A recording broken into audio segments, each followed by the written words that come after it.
अस्सलाम वालेकुम गाइस। आज का मेरा टॉपिक है सैलरी एंड टैक्स ट्रीटमेंट। मैं आज डिटेल में आपको बताऊंगा कि सैलरी और सैलरी इनकम का tax treatment income tax return में किस तरह से किया जाता है और सैलरी इनकम के अंदर कौन कौन सी आपकी इनकम फॉल्स करती हैं जिसको आज इसका इम्पैक्ट आपने अपनी सेल टैक्स रिटर्न के अंदर लेना है या सैलरी इनकम की कैलकुलेशन के अंदर आप लेंगे। और फिर इसके बाद कौन कौन सी ऐसी अलाउंसेस है या एक्सपेंसेस हैं या रेलेवेंट टू इनकम है जो कि एग्जाम्प्ट इसके तहत इनकम टैक्स ऑर्डिनेंस के तहत वो एग्जाम्प्ट है, तो उनको भी मैं डिटेल में डिस्कस करूंगा। तो सबसे पहले स्टार्ट करते हैं कि सैलरी है क्या। ये salary as per income tax ordinance 2001 salary is taxable on receipt basis. इसका ये मतलब हुआ कि जो आपने सैलरी रिसीव की वही आपकी इनकम कंसिडर होगी सैलरी इनकम, और उसी के ऊपर आप टैक्स पे करेंगे। जबकि ये तो हो गया गवर्नमेंट बेसिस पे। अगर आप गवर्नमेंट एम्प्लॉय और गवर्नमेंट में जॉब कर रहे हो और वहाँ पे जो आपको सैलरी मिल रही है तो वो रिसीट बेसिस पे टैक्सेबल होगी। जबकि अगर कोई भी एम्प्लॉय किसी प्राइवेट कंपनी में जॉब कर रहा है तो उसकी सैलरी जो है वो अप्रूवल बेसिस पे भी टैक्सेबल कंसिडर हो सकती है, वो भी कमिश्नर से परमिशन लेने के बाद। फॉर एग्जांपल एक बंदे की सैलरी जून की सैलरी जुलाई में उसको मिल रही है तो उस केस में वो सैलरी डेफर होगी। सैलरी डेफरमेंट जो आपका एक महीने का जो गैप आता है इस कैलकुलेशन में, सैलरी इनकम की कैलकुलेशन में फॉर टैक्सेबल पर्पज, तो आप कमिश्नर से इस चीज़ की परमिशन लेंगे कि क्या ये टैक्सेबल में फॉल करती है कि नहीं करती। मोस्टली जो कमिश्नर है वो अलाउ कर देता है, और इसलिए जो प्राइवेट कंपनीज के एम्प्लॉयज हैं वो उसको अप्रूवल बेसिस पे ही अपनी टैक्सेबल इनकम शो करते हैं और उसके ऊपर टैक्स की कैलकुलेशन करते हैं। अब रिसीट क्या है? रिसीट क्या है? Actually received by employ. मतलब सैलरी जो रिसीव की है वो क्या एक्चुअली रिसीव्ड की हो और वो अवेलेबल हो to employ in the form of cheque या बेनिफिट। कोई भी बेनिफिट हो सकता है कि मतलब एम्प्लॉय को एक तो आपने रिसीव कर ली या वो अवेलेबल हो। कोई भी बेनिफिट हो सकता है, सर्विसेज हो सकते हैं, अलाउंसेस हो सकते हैं जो कि एम्प्लॉय को अवेलेबल हैं, उसने यूज किए नहीं किए मगर वो अवेलेबल हैं और वो टैक्सेबल कंसीडर किए जाएंगे। नेक्स्ट मैं डिफाइन करता हूँ सैलरी को as per income tax ordinance. As per income tax ordinance, salary means an amount received by employee from employment whether of revenue nature or capital nature। अब इसमें वो कह रहा है कि सैलरी जो भी बंदा रिसीव कर रहा है वो चाहे वो रेवेन्यू नेचर की हो या कैपिटल नेचर की हो, मतलब कि जो भी उसको सैलरी मिल रही है या तो वो आपने कोई काम किया, कोई सर्विसेज दी है, तो उसके अगेंस्ट आपको क्या हुआ कि उसका आपको बेनिफिट किस फॉर्म में मिल गया, कैश की फॉर्म में मिल गया, या फिर आपको उसने सैलरी के अगेंस्ट आपको कोई सर्विसेज प्रोवाइड कर दी, या सैलरी के अगेंस्ट आपको कोई एसेट दे दिया, सैलरी के अगेंस्ट आपको कोई बाइक दे दी, सैलरी के अगेंस्ट आपने कोई इक्विपमेंट ले लिया, तो वो आपकी सैलरी इनकम ही कंसीडर होगी। सेकंड है पे वेजेस लेवल।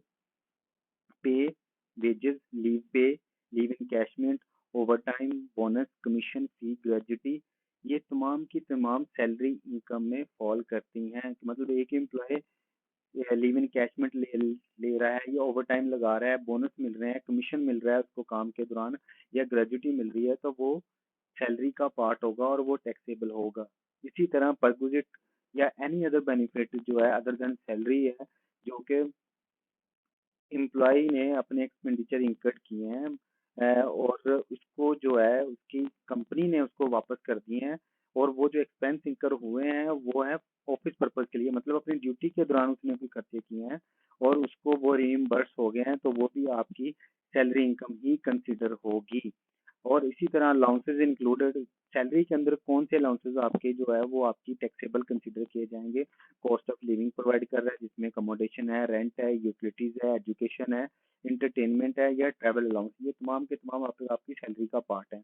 इसी तरह पेंशन और एन्युटी और एम्प्लॉय शेयर स्कीम, ये भी आपकी सैलरी का पार्ट है। इसमें भी डिफरेंट कंडीशन है कि आपकी पेंशन या एन्युटी या एम्प्लॉय शेयर स्कीम कितना पोर्शन जो है वो आपका टैक्सेबल होगा और कितना एग्जम्प्ट होगा वो मैं आपको आगे जाके बताऊंगा। इसी तरह एक डायरेक्टर जो है वो आपके वो उसको जो आप सैलरी देते हो जो कि वो एडजस्टेबल है आपकी सैलरी, तो उस केस में क्या होगा कि डायरेक्टर फीस जो है वो एक आपका रेगुलर एम्प्लॉय नहीं है कि वो कभी कभार आता है। तो उसके लिए जितने भी आप उसको सैलरी दे रहे हैं तो वो आपने उसका स्टेट 20% जो है वो डिडक्ट कर लेना है। और वो जो 20% डिडक्ट किया है वो आपकी टैक्स लाइबिलिटी जो कि सैलरी इनकम से जनरेट होगी उसके अगेंस्ट एडजस्टेबल है। इसका मतलब ये हुआ कि डायरेक्टरशिप फी जो कि जो भी रिसीव कर रहा है, कोई भी बंदा रिसीव कर रहा है, तो कंपनी जब उसे पे करेगी तो उसका 20% अपने पास विथहेल्ड करके गवर्नमेंट डिपार्टमेंट में पे कर देगी। और जो डायरेक्टर होगा जब वो अपनी अपनी रिटर्न फाइल करेगा तो उसकी जो सैलरी इनकम बनेगी तो वो ये 20% जो भी टैक्स लाइबिलिटी बनेगी उसकी उस रिटर्न के अंदर, तो उसका 20% जो उस कंपनी ने विथहेल्ड किया था वो उसको टैक्स प्लान भी दिया होगा, वो अपनी टैक्स लाइबिलिटी के अगेंस्ट उसको एडजस्ट करेगा। फॉर एग्जाम्पल उसकी टैक्स लाइबिलिटी बन रही है 1 लाख रुपया, और जो 20% विद हेल्ड उसकी डायरेक्टरशिप पे कंपनी ने किया था वो बन रहा है 20,000, तो वो उसकी टैक्स लाइबिलिटी कितनी होगी, 100 में से 20 निकाल देंगे तो बाकी बच गया 80,000 की उसकी टैक्स लाइबिलिटी जो बनेगी इसकी सैलरी इनकम के ऊपर। अब नेक्स्ट है परक्विजिट। अब सैलरी तो है ही है, इसके अलावा जो परक्विजिट हैं जो कि पार्ट ऑफ सैलरी इनकम होंगे, और उसमें कितना पोर्शन जो है वो सैलरी इनकम में टैक्सेबल कंसीडर होगा और कितना एग्जम्प्ट होगा, मतलब वो पार्शली एग्जम्प्ट होगा या फुली एग्जम्प्ट होगा। सबसे पहले हम डिस्कस करते हैं मोटर व्हीकल या कन्वेंस अलाउंस। अब एक कंपनी जो है वो अगर एक बंदे को अ, गाड़ी प्रोवाइड करती है तो उस केस में क्या होगा, अगर गाड़ी वो पर्सनल और ऑफिस यूज दोनों पर्पज के लिए कर रहा है तो उस केस में वो क्या करेगा, जो 5% ऑफ कॉस्ट ऑफ व्हीकल होगी, फॉर एग्जांपल एक कार उसने 100 रुपए की परचेज किया तो उसका 5% कितना होगा, 5 रुपए। 5 रुपए जो है वो उसका क्या होगा कि वो उसकी टैक्स लाइबिलिटी मतलब उसमें ऐड होगा, सैलरी इनकम के अंदर ऐड होगा, मतलब वो उसका पार्ट बनेगा और वो टैक्सेबल होगा। इसी तरह future market value at the start of lease की, अगर एक गाड़ी लीज पे ली हुई है तो उस केस में जो फ्यूचर मार्केट वैल्यू होगी उस गाड़ी की उसका 5% लिया जाएगा जो कि पार्ट होगा आपका सैलरी इनकम का। अगर वही गाड़ी जो है वो सिर्फ पर्सनल यूज के लिए कंपनी देती है तो उस केस में 10% ऑफ कॉस्ट ऑफ व्हीकल या फिर future market value at the start of lease, जब लीज पे आपने गाड़ी ली थी उस वक्त जो गाड़ी की वैल्यू होगी उसका 10% जो होगा वो आपकी टैक्सेबल सैलरी का पार्ट बनेगा। इसी तरह अगर आप वो कंपनी ने आपको गाड़ी नहीं दी हुई और आप क्या कर रहे हो, जो व्हीकल है वो रेंटल बेसिस पे है, मतलब जो वो रेंट है वो कंपनी पे कर रही है और वो फुली टैक्सेबल होगा, मतलब कि जो भी रेंट कंपनी ने पे किया है वो फुली टैक्सेबल होगा। जितनी अमाउंट का वो रेंट कंपनी पे कर रही है वो आपकी सैलरी इनकम का पार्ट बनेगा, मतलब वो आपकी सैलरी के अंदर ऐड होगा और उसके ऊपर टैक्स लाइबिलिटी कैलकुलेट होगी। इसमें दूसरी कंडीशन ये वो कह रहे हैं अगर वो गाड़ी जो है वो जो रेंटल पे आपको लेके दी हुई है जिसका रेंट कंपनी पे कर रही है, अगर वो ऑफिस पर्पज के लिए भी यूज करते हैं, वो पहले है पर्सनल यूज के लिए, अगर इन केस वो ऑफिस पर्पज के लिए भी यूज होती है तो उस केस में उस रेंट का 50% आपको एग्जम्प्ट होगा और 50% टैक्सेबल होगा।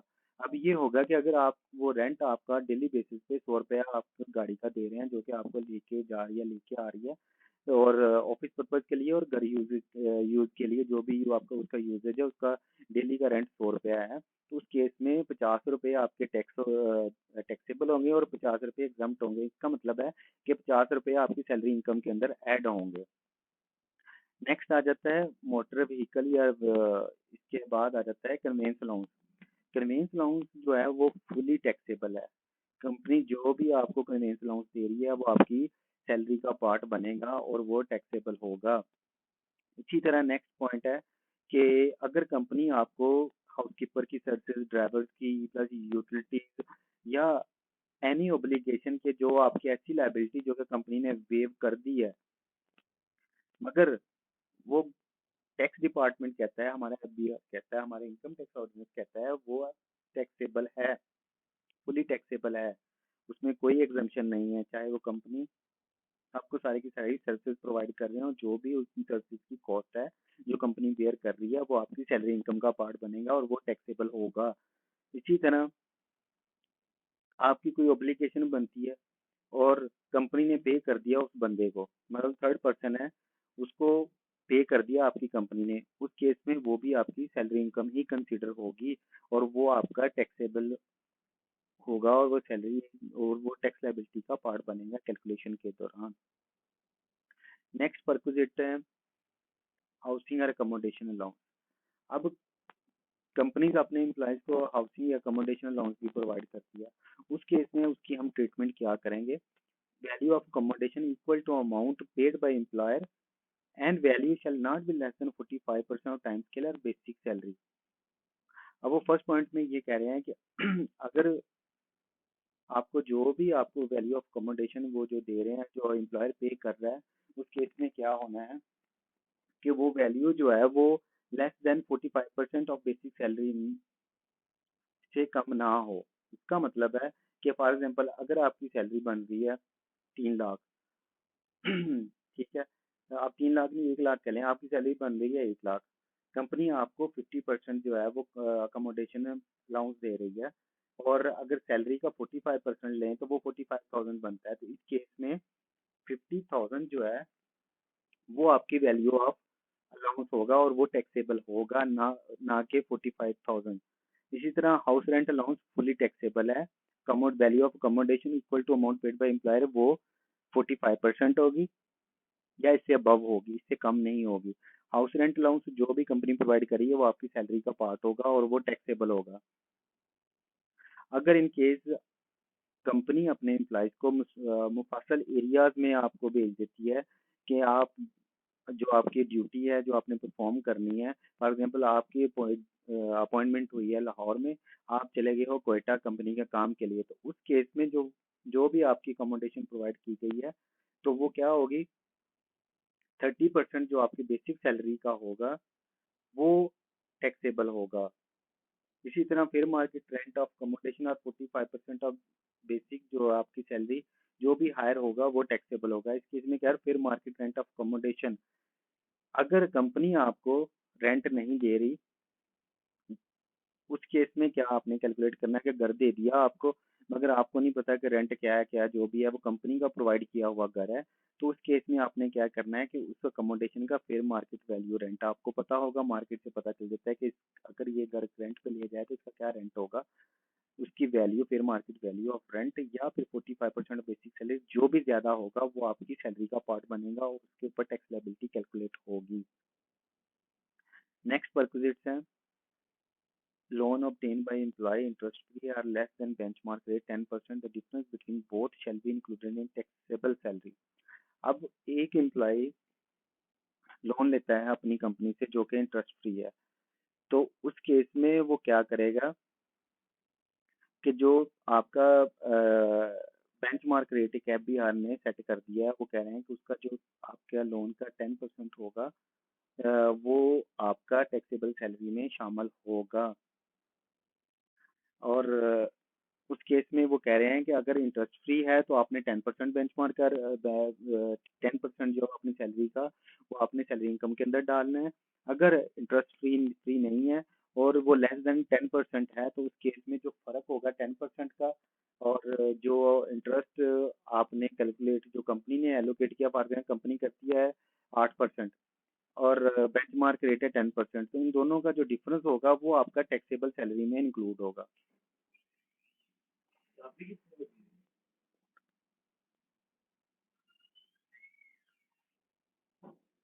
This provision is not applicable. Loan amount is less than 10 lakh. Above provision shall not be applicable on the above provision in the following cases.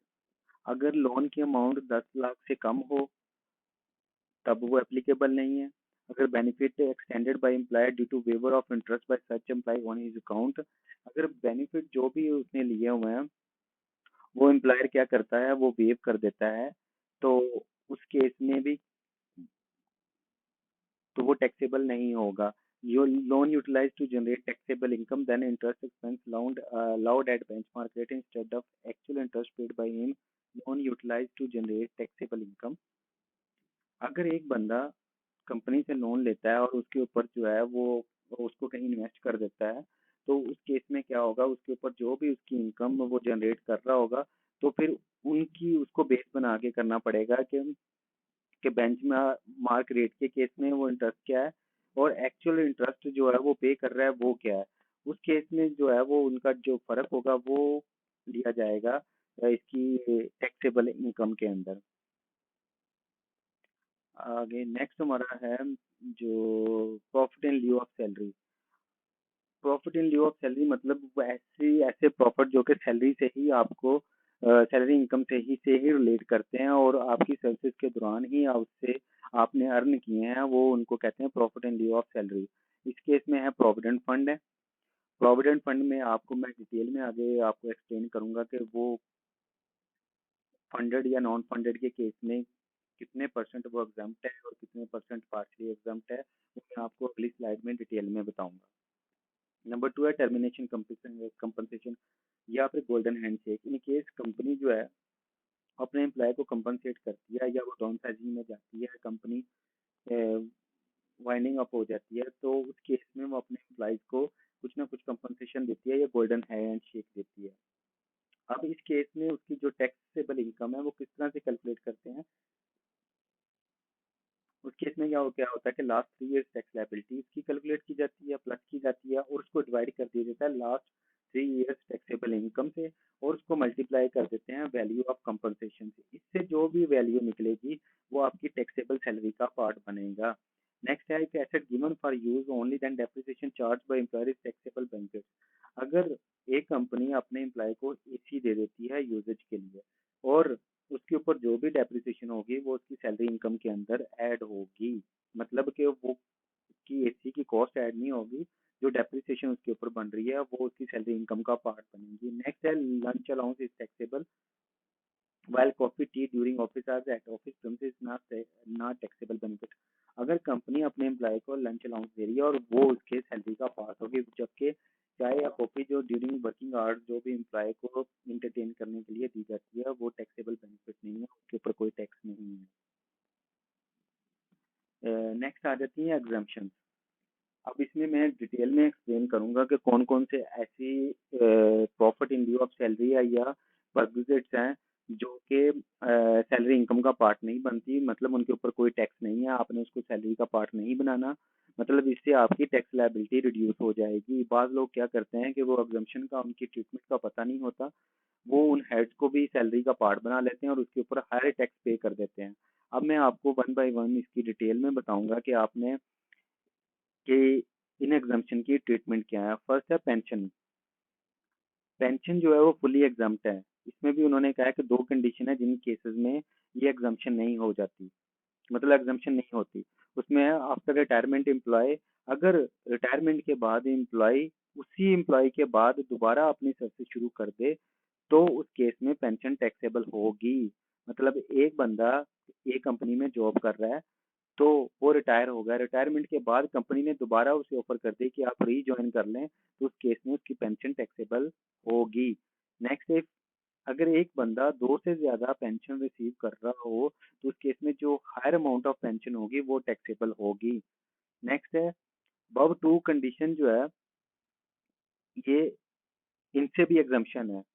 ये किस केस में, जब उस बंदे की एज जो ये पेंशन ले रहा है या ये दोबारा से जॉब पे आ गया है उसकी एज अबव 60 हो, उस केस में ये दोनों कंडीशन एप्लीकेबल नहीं है। उस केस में उसकी पूरी की पूरी पेंशन एग्जाम्प्ट है, मतलब फर्स्ट वाला पॉइंट आ गया कि पेंशन इज फुली एग्जाम्प्ट। उसको सैलरी का पार्ट नहीं बनाना, उसको सैलरी में नहीं लेना, इसके ऊपर टैक्स कैलकुलेट नहीं करना। नेक्स्ट एग्जाम्पशन है ग्रेजुटी या कंप्यूटेशन ऑफ पेंशन। अब इस केस में क्या होता है, ग्रेजुटी या कम्यूटेशन ऑफ पेंशन में क्या होता है। अब ग्रेजुटी दो तरह की होती है, ये कम्यूटेशन ऑफ पेंशन दो तरह के होते हैं, एक फंडेड होते हैं, एक नॉन फंडेड होते हैं और प्लस फंडेड में भी अप्रूव्ड और अनअप्रूव्ड होते हैं। ठीक है। अब फर्स्ट ऑफ ऑल जो गवर्नमेंट एम्प्लॉय हैं वो फुली एग्जाम्प्ट है, उनकी जो ग्रेजुटी है या कम्यूटेशन ऑफ पेंशन है, जो पेंशन है वो फुली एग्जाम्प्ट है। अगर फंड अप्रूव्ड है तब भी एग्जाम्प्ट है। और अप्रूव्ड स्कीम है, अब इसमें भी फर्क आ गया है, अप्रूव्ड फंड और अप्रूव्ड स्कीम। एक स्कीम होती है, एक फंड होता है। अगर वो किसी स्कीम में इन्वेस्टमेंट किए हुए हैं, तो उस केस में क्या होता है कि आपकी ग्रेजुटी या पेंशन जो है अप टू 3 लाख जो है वो एग्जम्प्ट है। रिमेनिंग जितनी भी अमाउंट होगी वो टैक्सेबल होगी। फॉर एग्जांपल एक बंदे की पेंशन 10 लाख बनती है, तो उस केस में 3 लाख की अमाउंट एग्जम्प्ट है और 7 लाख को वो अपनी सैलरी का पार्ट बनाएगा और उसके ऊपर टैक्स कैलकुलेट करेगा। नेक्स्ट आ जाता है अनअप्रूव्ड। अनअप्रूव्ड पेंशन या ग्रेजुटी जो भी है वो क्या है, वो एग्जम्प्ट है अप टू 75,000 और 50% of amount receivable which ever is lower. अब इसका मतलब है कि 50% of receivable amount of pension या ग्रेजुटी या फिर 75, तो इन दोनों में से जो भी अमाउंट कम होगी वो एग्जम्प्ट है। Exemption is not applied in this case if, इस केस में अनअप्रूव्ड जो पेंशन है या ग्रेजुटी के केस में ये 75,000 या 50% वाली प्रोविजंस एप्लीकेबल नहीं है, एग्जम्पशन नहीं है। वो क्या है, अगर वो पेंशन या ग्रेजुटी पाकिस्तान में रिसीव ना कर रहा हो, प्लस जो डायरेक्टर ये पेंशन या ये ग्रेजुटी रिसीव कर रहा है वो कंपनी का रेगुलर एम्प्लॉय ना हो, प्लस ऐसा बंदा जो कि फॉरनर हो या वो पाकिस्तानी हो मगर पाकिस्तान में वो मोर देन 183 डेज जो है वो आउट ऑफ पाकिस्तान हो, तो वो नॉन रेजिडेंट कंसिडर होता है और उसकी भी पेंशन या ग्रेजुटी टैक्सेबल नहीं है। और ऐसे बंदे की भी ग्रेजुटी जो है वो अबव अनअप्रूव्ड जो है 75 या 50,000 की जो अमाउंट है वो अप्लाई नहीं होती। वो क्या केस है जिसमें वो ऑलरेडी ग्रेजुटी रिसीव कर चुका हो। नेक्स्ट एग्जाम्पशन हमारी आ जाती है सुपर एनुएशन फंड। ये अब सुपर एनुएशन फंड क्या है, ये एक कंपाउंड आपका टर्मिनेशन बेनिफिट्स की कंपाउंडिंग होती है। इसके इसमें क्या होता है कि कंपनी क्या करती है कि उसके जो रिटायरमेंट प्लान किसी भी इन्वेस्टमेंट कंपनी से परचेज कर लेती हैं अपने एम्प्लॉयज का।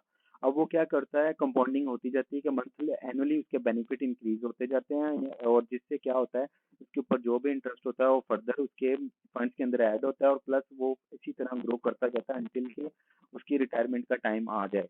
अब उसकी टैक्स ट्रीटमेंट क्या है, सुपरएनुएशन फंड की कोई भी कंपनी अगर अपने एम्प्लॉयज को प्रोवाइड कर रही है तो उसमें यह है कि जो भी एम्प्लॉयर जो है वो ईयरली कंट्रीब्यूशन या मंथली कंट्रीब्यूशन कर रहा है तो वो एम्प्लॉय के पास जब जाएगी तो वो टैक्सेबल नहीं होगी। इसी तरह उसके ऊपर जो मार्कअप या इंटरेस्ट उसने उसको मिला है एम्प्लॉय को वो भी टैक्सेबल नहीं है। आप दोबारा फिर इसको सुन लें कि जो भी ईयरली कंट्रीब्यूशन या इंटरेस्ट उसके ऊपर फंड्स के ऊपर जो आपने आपकी कंपनी ने कहीं भी डिपॉजिट करवाए हुए हैं या इन्वेस्ट किए हुए हैं वो टैक्सेबल नहीं है एम्प्लॉयज के पास, मतलब उसकी सैलरी का पार्ट वो नहीं बनेंगे, वो फुली एग्जम्प्ट है। इसी तरह हम ये कहते हैं कि अगर एम्प्लॉय की डेथ हो जाती है तो डेथ के केस में इसके ऊपर जो भी आपका पेमेंट आपकी कंट्रीब्यूशन की पेमेंट होगी या इंटरेस्ट की पेमेंट होगी उस डिजीज के की फैमिली को, तो वो टैक्सेबल नहीं होगी आफ्टर डेथ। जबकि अगर वो जिंदा है और उसको उसकी लाइफ में ही उसको इसके सुपरएनुएशन फंड की पेमेंट फुल्ली की फुल्ली हो गई है तो उस केस में वो टैक्सेबल है। और अगर ये सुपरएनुएशन फंड जो है वो अप्रूव्ड नहीं है उस केस में भी फुल का फुल वो टैक्सेबल होगा और वो आपकी सैलरी का पार्ट बनेगा और फुली टैक्सेबल होगा। नेक्स्ट आ जाता है हमारा वर्कर प्रॉफिट पार्टिसिपेशन फंड। अब कंपनी को एज गवर्नमेंट के रूल्स के मुताबिक जो वर्कर प्रॉफिट पार्टिसिपेशन एक्ट है उसके तहत क्या होता है कि कंपनी को अपने प्रॉफिट का कुछ पोर्शन जो है वो अपने एम्प्लॉयज के को डिस्ट्रीब्यूट करना ही होता है। इस केस में वो जितना भी कंट्रीब्यूशन होगा वो फुली एग्जम्प्ट होगा, मतलब कि जो एम्प्लॉय को अमाउंट मिल रही होगी WPPF की वो फुली एग्जम्प्ट होगी। एम्प्लॉय उसको अपनी सैलरी का पार्ट नहीं बनाएगा, उसमें उसकी टैक्स लायबिलिटी अगर वो ऐड कर लेगा तो टैक्स लायबिलिटी ज़्यादा हो जाएगी, तो इसलिए ये फुली एग्जम्प्ट है। ये हमारे एम्प्लॉय बाई इस चीज़ को समझ लें, इसको सैलरी का पार्ट नहीं बनाना। इसी तरह स्पेशल अलाउंस आ जाते हैं। स्पेशल अलाउंस क्या होता है कि कंपनी ने आपको एक स्पेशल टास्क असाइन कर दिया है जो कि आपने परफॉर्म करना है, तो उसके लिए आपको टीएडीए दिया गया है तो वो एग्जाम्प्ट है। या फिर आपको क्या किया, लाहौर से आपको कराची भेज दिया गया है कोई ड्यूटी परफॉर्म करने के लिए, तो उसके लिए आपको रिलोकेशन अलाउंस मिला है, वो भी स्पेशल अलाउंस में फॉल करेगा और वो भी फुली एग्जाम्प्ट है। और इसके अंदर जो कन्वेंस और एंटरटेनमेंट अलाउंसेस जो भी आएंगे वो एग्जाम्प्ट नहीं होंगे। और एक और चीज़ कि अगर आपने कोई स्पेशल ड्यूटी परफॉर्म की है और उसके ऊपर आपको स्पेशल पे मिल जाती है, स्पेशल अलाउंस नहीं मिलता, स्पेशल पे मिल जाती है, तो स्पेशल के पे के केस में वो टैक्सेबल होगी, और स्पेशल अलाउंस फुली एग्जाम्प्ट है, स्पेशल पे टैक्सेबल है। ये दोबारा सुन लें, स्पेशल अलाउंस जो है, आपने कोई भी कंपनी की ड्यूटी परफॉर्म करनी है, उस केस में कंपनी आपको कुछ अमाउंट देती है, वो फुल्ली एग्जाम्प्ट है। जबकि काम आपने किया, कंपनी में कोई ड्यूटी परफॉर्म की, तो उस केस में आपको कुछ उन्होंने एक्स्ट्रा पे दे दी, तो वो टैक्सेबल है। इसी तरह फी या subsidize food, education, medical treatment जो कि सब्सिडाइज है फ्रॉम फ्रॉम योर कंपनी, या आप जहाँ पे जॉब कर रहे हो और वो कंपनी आपको सब्सिडाइज फूड या फ्री फूड, फ्रूट, आपके बच्चों को फ्री एजुकेशन या मेडिकल ट्रीटमेंट प्रोवाइड कर रही है, तो वो फुली एग्जाम्प्ट है। नेक्स्ट मेरी स्लाइड है मेडिकल अलाउंस या फैसिलिटी। अब इस केस में क्या है कि इसमें दो चीजें हैं, एक होती है मेडिकल फैसिलिटी या रीइंबर्समेंट ऑफ मेडिकल एक्सपेंसेस, और सेकंड है मेडिकल अलाउंस। अब इन दो चीज़ों को आपने, जब आपने अपनी टैक्स की कैलकुलेशन करनी है सैलरी इनकम के लिए, तो इन दो चीज़ों को लहदा करके सोचना है। फर्स्ट केस में क्या है, मेडिकल फैसिलिटी या रीइंबर्समेंट ऑफ एक्सपेंसेस।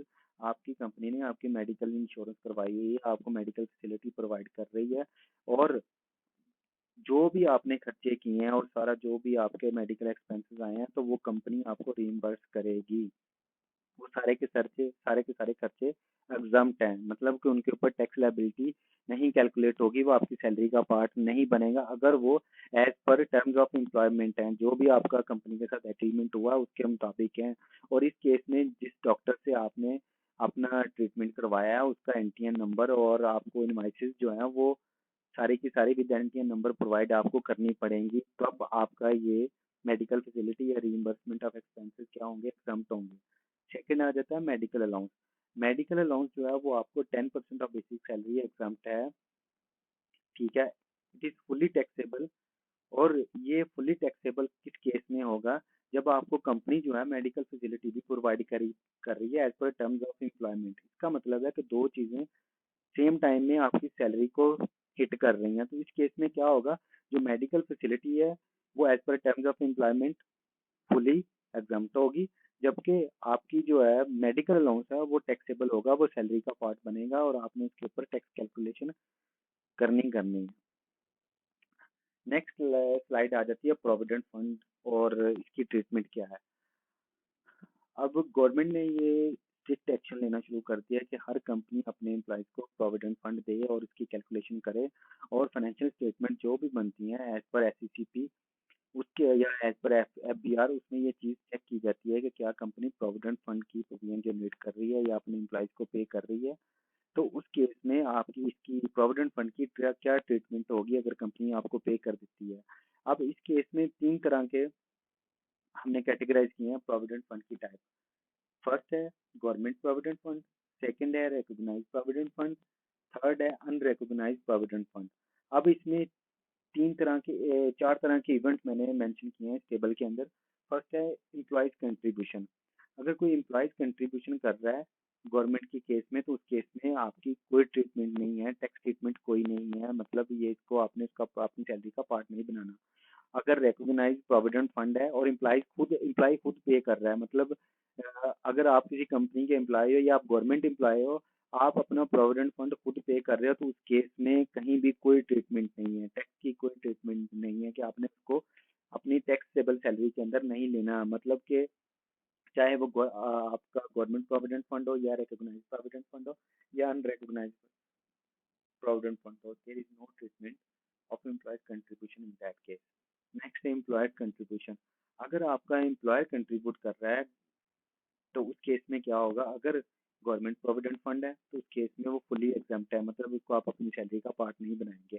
अगर रिकॉग्नाइज्ड प्रोविडेंट फंड है और गवर्नमेंट प्रोविडेंट फंड नहीं है, तो उस केस में क्या होगा, exempt less than 1/10 of salary of the employ, या फिर ₹150,000, मतलब 1.5 लाख के करीब amount, any excess amount is taxable. अब उसमें दो कंडीशन दे दी हैं कि या तो आपकी जो एग्जाम्प्ट होगी वो क्या अमाउंट होगी, वो लेस देन 1/10 ऑफ सैलरी, या फिर 1.5 लाख रुपया। इन दोनों में से जो अमाउंट एक्सेस होगी वो टैक्सेबल होगी। और नेक्स्ट आ जाता है कि अनरिकॉग्नाइज्ड फंड में अगर एम्प्लॉय कंट्रीब्यूशन फंड कर रहा है, उस केस में नो ट्रीटमेंट, मतलब कि उस केस में कोई इसकी एग्जम्पशन नहीं है, कुछ भी नहीं है।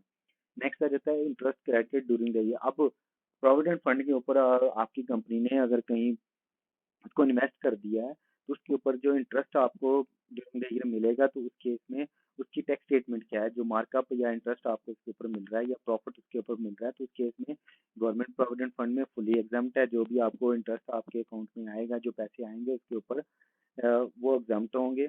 और in case recognize provident fund, उस केस में exempt up to higher of 1/3 of your salary or the amount of interest calculated at the rate of 16%। अब वो कह रहा है कि 1/3 ऑफ योर सैलरी या फिर इंटरेस्ट जो है 16% पे जो कैलकुलेट हुआ है, इन दोनों में से जो हायर होगा वो एग्जाम्प्ट होगा। और जबकि अनरिकॉग्नाइज्ड फंड में इसकी कोई ट्रीटमेंट नहीं है, मतलब कि इसको आपने कहीं भी नहीं देना। नेक्स्ट आ जाता है, और वो फुली का फुली क्या होगा, आपका टैक्सेबल होगा। नेक्स्ट आ जाता है पेमेंट ऑफ कम्युलेटेड बैलेंस। अब क्या होगा कि आपको प्रोविडेंट फंड की सारी आपकी रिटायरमेंट आ गई, या आपने वो जॉब छोड़ दी है, या आपको टर्मिनेट कर दिया गया है, तो उस केस में इसकी प्रोविडेंट फंड की ट्रीटमेंट क्या होगी। अगर गवर्नमेंट के केस में आ जाए तो वो उसमें फुली एग्जाम्प्ट है। अगर रिकॉग्नाइज फंड के केस में आ जाए वो भी फुली एग्जाम्प्ट है। अगर अनरिकॉग्नाइज फंड के केस में आ जाए तो उस केस में क्या होगा, totally exempt if fund is formed under provident fund act 1925, otherwise only the employer's contribution and interest thereon are taxable in the year of receipt। अब क्या कहता है कि वो अनरिकॉग्नाइज्ड फंड के प्रोविडेंट फंड के केस में फुली एग्जाम्प्ट होगा, अगर वो प्रोविडेंट फंड एक्ट के मुताबिक कैलकुलेशन हुई है और उसके मुताबिक रजिस्टर्ड हुआ है। अगर नहीं हुआ तो उस केस में वो क्या कह रहे हैं कि जितनी भी कंट्रीब्यूशन आपके एम्प्लॉयर ने की है, जो भी आपके फंड के लिए कंट्रीब्यूट एम्प्लॉयर ने किया, और उसके ऊपर जो भी इंटरेस्ट अर्न हुआ है वो होगा टैक्सेबल जिस साल में आपको मिला है, मतलब वो रिसीट बेसिस पे होगा। ये था मेरा आज का टॉपिक। इंशाल्लाह आपको नेक्स्ट जो मेरी वीडियो आएगी उसके अंदर मैं आपको मजीद आपको रिबेट और क्रेडिट जो कि आप गवर्नमेंट डिपार्टमेंट से ले सकते हैं, जिससे आपकी टैक्स लायबिलिटी और कम हो सकती है, वो मैं डिस्कस करूंगा। उम्मीद है कि आपको वीडियो ये अच्छी लगी होगी। Please like and subscribe my channel, और इंशाल्लाह आपको बहुत बेनिफिट होगा अगर आप ये वीडियो देखते रहें, और आगे आगे की जो आने वाली वीडियो है वो बहुत ही इंफॉर्मेटिव